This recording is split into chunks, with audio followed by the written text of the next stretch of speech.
Hi there, it's Stephen Thomas with Reports on Housing with another housing debrief. But first, I want to bring everybody up to speed. Last week, we left you hanging because we record these on Thursdays. Friday was the number of jobs created in the United States economy, and then CPI was this week. Here's what happened: the number of jobs created.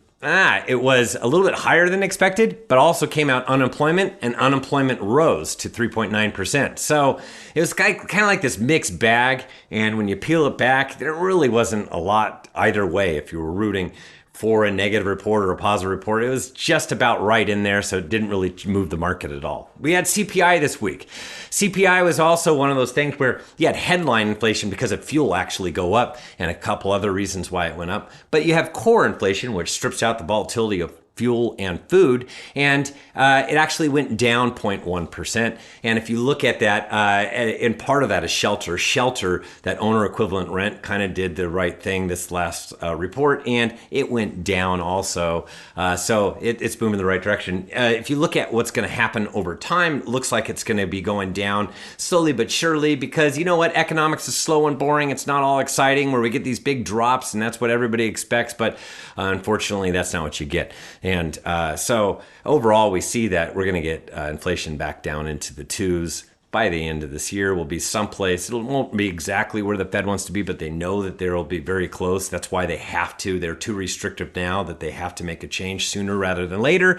They understand that it's going to happen, but until we start seeing things in the numbers a little bit closer to what everybody needs to see, it's just a wait and see before we get interest rates that come down to the right spot. Now today came out PPI, and that's a producer price index. And that usually doesn't change rates for the day, but rates went up today quite a bit because Wall Street is very hungry for data, and long-term rates have a lot to do with what's going on with each data point, because since the Federal Reserve is so data restrictive, where they're looking at every single data point, so Wall Street's doing it as well. And I'm not really that, when you look at the PPI, it's not that big of a deal when we have these different gyrations, but they freaked out. Interest rates went up for the day. And so everything was looking fine until, with these different numbers, we saw interest rates float up a little bit higher. And last week we were at 6, we hit the sixes. We were below 7% for a couple of days, and we were there for about a week. And we got to today. With that PPI report, we're back at 7% again. So we have a 7 handle. And 7 is very important. You have to understand that it's this threshold that is a psychological barrier where fewer homeowners place their homes on the market because they have these low fixed rates and they're just staying in their houses. And we're seeing a difference when we get above 7%. And also fewer buyers transact when you get above 7%. It's just a psychological barrier. There still will be buyers. There still will be sellers. There's just a few fewer on both sides of the equation, so that we actually see a slight change in the numbers that we're looking at. So we anticipate interest rates, once they finally get down into the mid sixes, around 6.5% with duration, that we will actually see a big change in the market, where you'll see this big push in demand, and you'll see this because interest rates falling. And then eventually you'll see more and more homes coming on the market as well. So the market is currently frozen. It will become unfrozen once we get rates down a bit from where they are today. So here we are with our housing debrief, and this week we're talking about Fed and White House talk housing. And first we're going to talk about what the White House is planning to do, and we're going to dive into a few of the things that they talked about. They realized that there is a construction problem, that we have not across the United States been building enough new homes, and we're building a lot. Then we really built a lot during prior to the Great Recession. Then Great Recession hit, and then we hit this really low number, and it's still really low today. And they realized that's a problem, and they just identified it as a problem. They also said that there's a bunch of millennials that would like to buy and purchase, and they have not been able to purchase. You could actually see in this chart compliments of John Burns, Research and Consulting. This is the number of people that are turning 35 years old, the first-time home buyer age. And some people have it as 32, around 35. The people haven't been able to purchase for a few years. So it really is probably close to about 35, that first-time home buyer. And you can see this box shows you the number of 35-year-olds, and it is, if you look at this entire chart, the most ever right now, 35-year-olds. And this demographic patch is strong for several years, and there are way more people turning 35 than 65. So this is an underserved demographic patch that is hungry for housing. And so they're ready to pounce when rates come down enough, and you'll actually see this big cohort of population jump all over those lower rates. And also, you can see the number of new homes that have been built.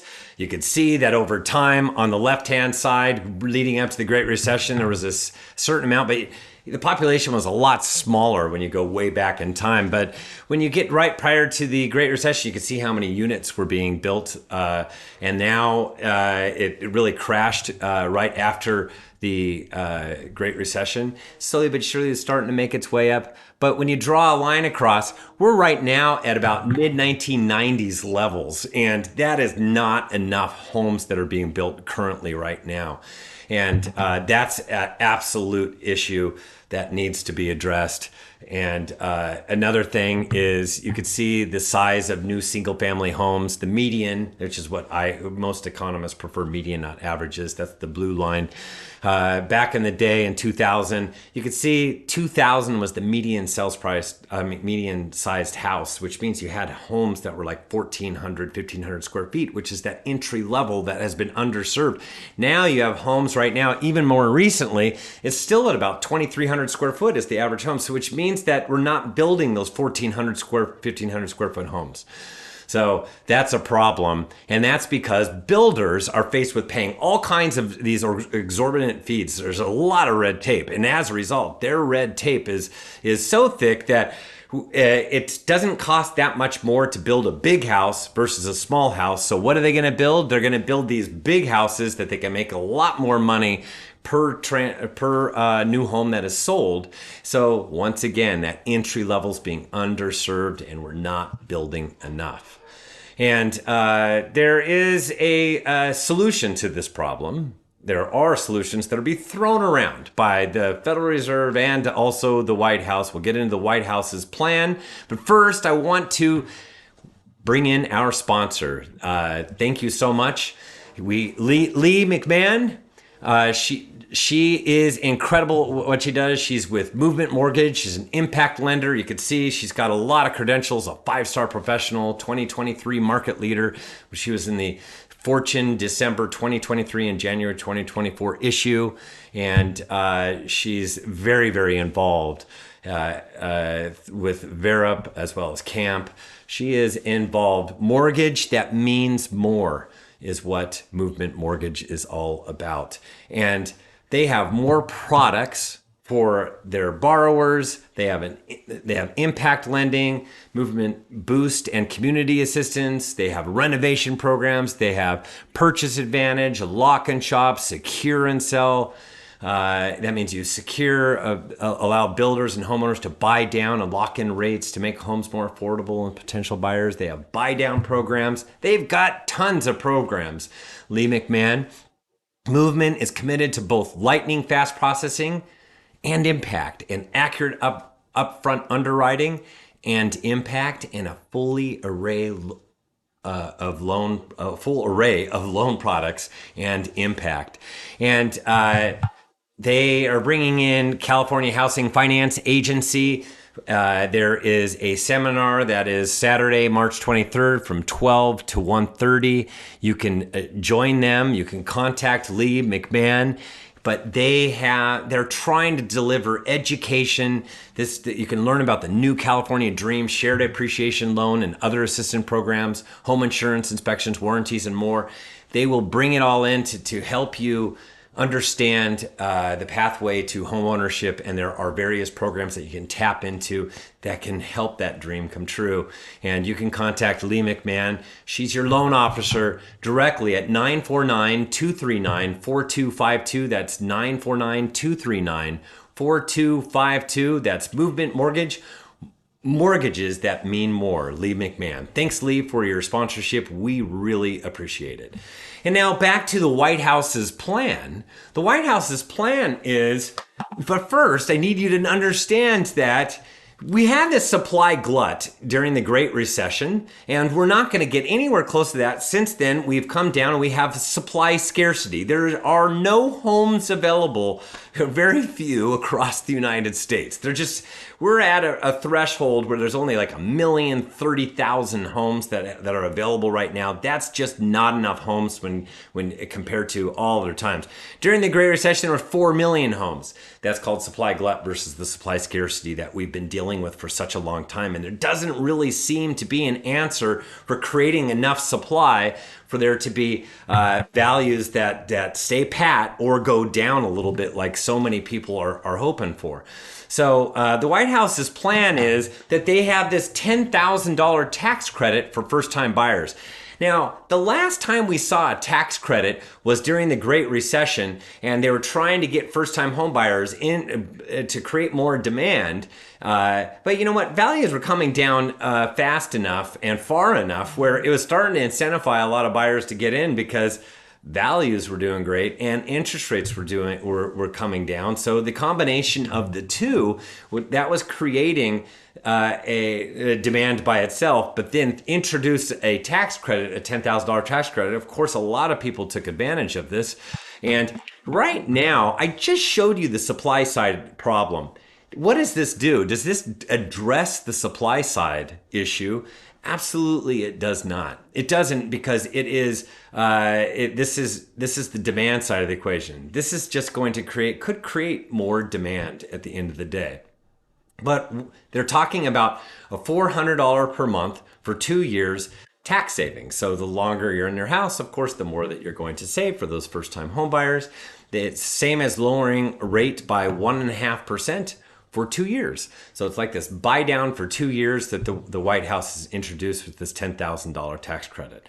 And these are, by the way, this is a plan. This is a proposal. It doesn't mean this is actually what's happening, but they're looking for a fix, which by all means, I am for all entities trying to figure out a fix for this housing market and what we're currently dealing with right now. They project that this will help more than 3.5 middle-class families, 3.5 million middle-class families. Forgot the M there for million. But 3.5 million middle-class families, that's a lot. And you have to understand, the only way we can have that happen is if we have more on the supply side, because first-time home buyers don't own a home, and the only way that they can purchase a home is if somebody sells. Homeowners that sell, oftentimes they don't go and rent. Some do. Some go into homes because they're older and they need to sell their homes. Some people pass away and the heirs need to sell their homes. So there is some of that, and we need to build, but we're not building enough. So where are we going to get these 3.5 million houses for these 3.5 million middle class families that need a house? So this doesn't necessarily quite address that side of the equation. It's more the buy side of the equation. Another thing that the White House said is we need to build, build, build. They will bring housing costs down for good if we build, build, build. If we can create a lot more inventory, housing prices won't escalate. They will stay steady or even come down a little bit. And that's the answer, is we need to build, build, build. Now, I live in Southern California where I'm along the coast, and you need a shoehorn to find land to build on. So I don't know exactly where a lot of this building is going to take place. Texas is home to one of the areas with the most building that's taking place, and they're getting a lot of kudos for that, but they have the land to build a lot of that. California doesn't, unless people want to live in the desert. What's taken is a lot of the stuff along the coast where it's not the hot desert, but there's not a lot of buildable land. There's also a $10,000 credit for sellers who own starter homes.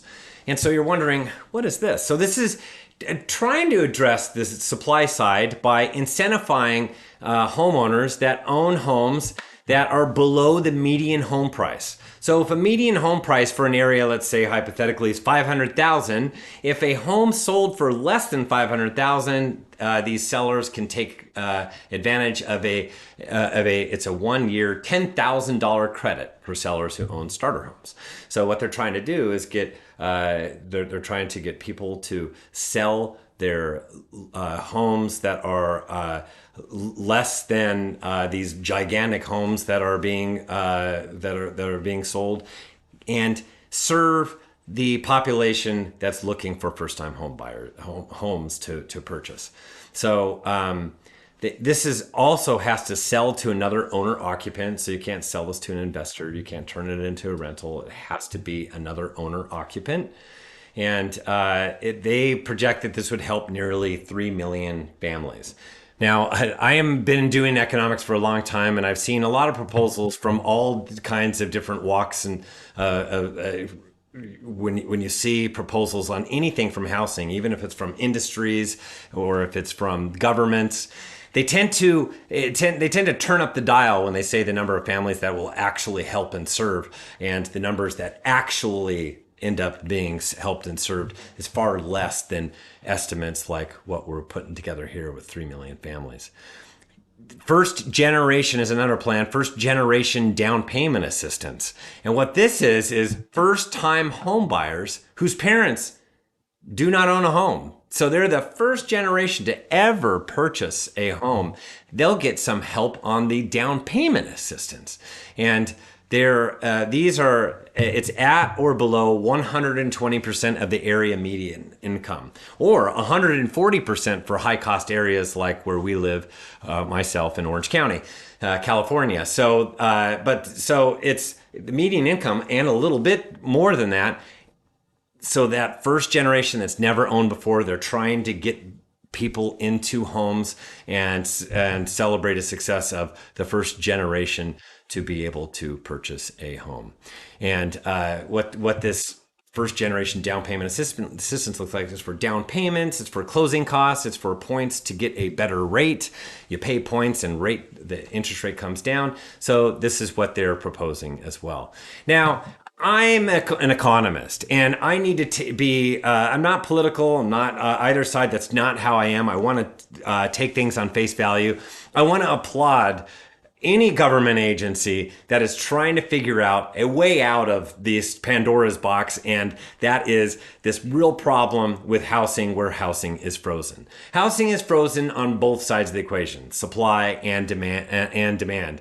We know why demand is frozen. We don't really need to be working on the demand side of the equation.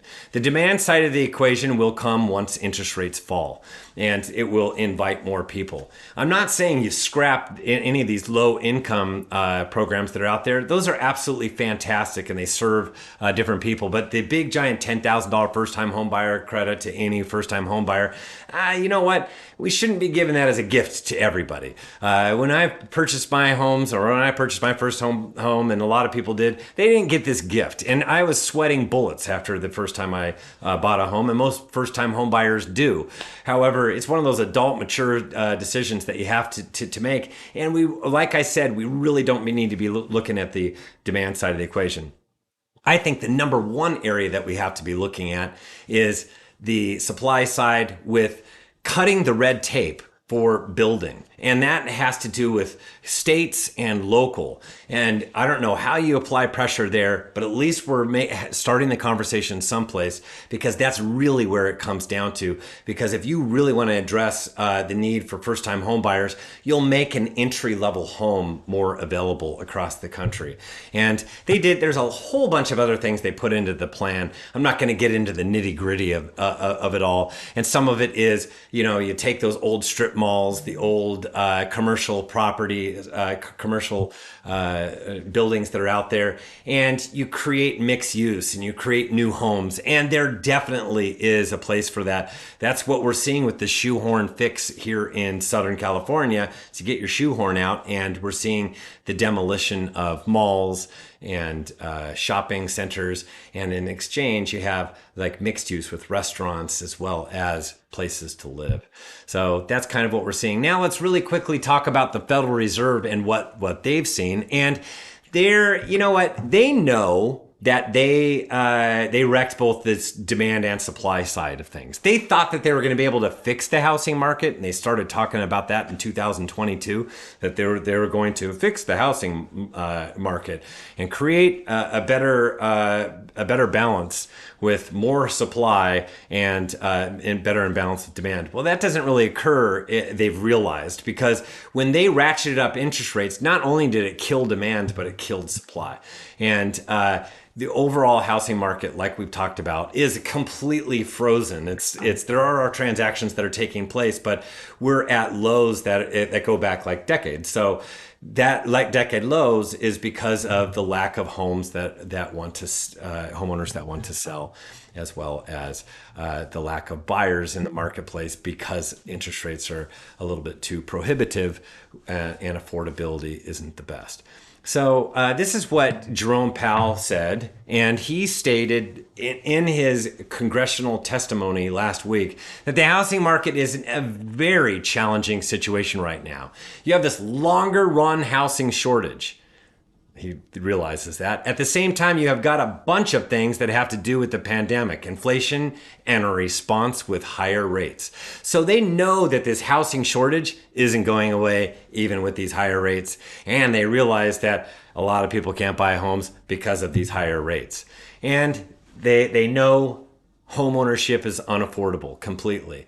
And they know that hunkering down, that a lot of homeowners across the United States simply are not selling because they're locked in to beautiful low mortgage rates that are preventing them from cashing those in and trading them for a much higher rate. Now, there are some people that are getting tired of waiting and are doing just that, but it's not the vast majority. It's the minority. And there's still a big cohort of homeowners across the United States that are just staying put because they don't want to move. They're enjoying their low rates and they do not want a higher monthly outlay by purchasing something else with a much higher interest rate. So, they understand also that home values aren't going down.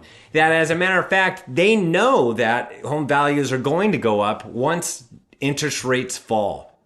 And that's because you're just going to see this giant demand increase like crazy. They're going to see this increase. We talked about that demographic patch that's going to enter. So they realize that there's going to be an inventory problem for a long time. But they also realize that rates coming down will be a pathway for more buyers to enter, and it will thaw out that frozen housing market. And then maybe as values get to a certain threshold where interest rates are come down, so then naturally over time, you might see that the amount of the velocity of appreciation would slow down as it just gets out of hand. I don't know what the answer is to this. They're talking about it because they know it's a problem. They know that what's ultimately happened is we have a lot of people that would like to purchase and can't. We have a lot of homeowners that would like to move, but they have such low rates that they won't. So they can't buy, they won't sell, and the only fix to this is rates to come down. And they now realize this. So they know that it's eventually going to happen, but they also realize, like I said, this supply scarcity issue is not going away anytime soon. So the big answer to this is what I've talked about, is construction. And they know that long term, that construction is where it needs to be. And really, we need to buy and we need to start selling and building lower homes that cater to the entry level for first-time home buyers, not all the luxury or the mega large houses. Just that first-time home, that home that you move into that is 1,400 square feet, that isn't that big, but it has a little yard and a place to start a family. It's called a starter home. And we're not building those. We talked about that. We need to get rid of the red tape. We need to do that at the state level and at the local level. And some of these minds have to get together and come up with a solution instead of everybody pointing fingers at everybody else. Because at the end of the day, nothing gets done with that. Instead, this is how we can get things done, is figure out a way that we can erase a lot of this red tape, a lot of the costliness, a lot of how long it takes to put things together and actually build these and sell them because of all the red tape that's out there. Got to streamline the process. We have to figure this out. So, hey, if you like this content, I want you to like this video as well as subscribe to our channel so that you can get more of this current information so that we can kind of break down what's going on in housing. And go to reportsonhousing.com if you want to subscribe. We have reports that dot all over SoCal and the Bay Area. By May, we will be in Vegas and Phoenix. And the most recent report that came out is called The Time Is Now. All of our different counties have this. There will be a new report that comes out next week. And you can go to reportsonhousing.com, utilize the coupon code MARCH for a free month. And we do have a podcast. And it's our 17th. We're going to record our 18th. I'm going to do that later today, and that will drop next Wednesday. So stay tuned for that. And like and subscribe. I hope you guys have a fantastic finish to your week, and we will see you on the other side.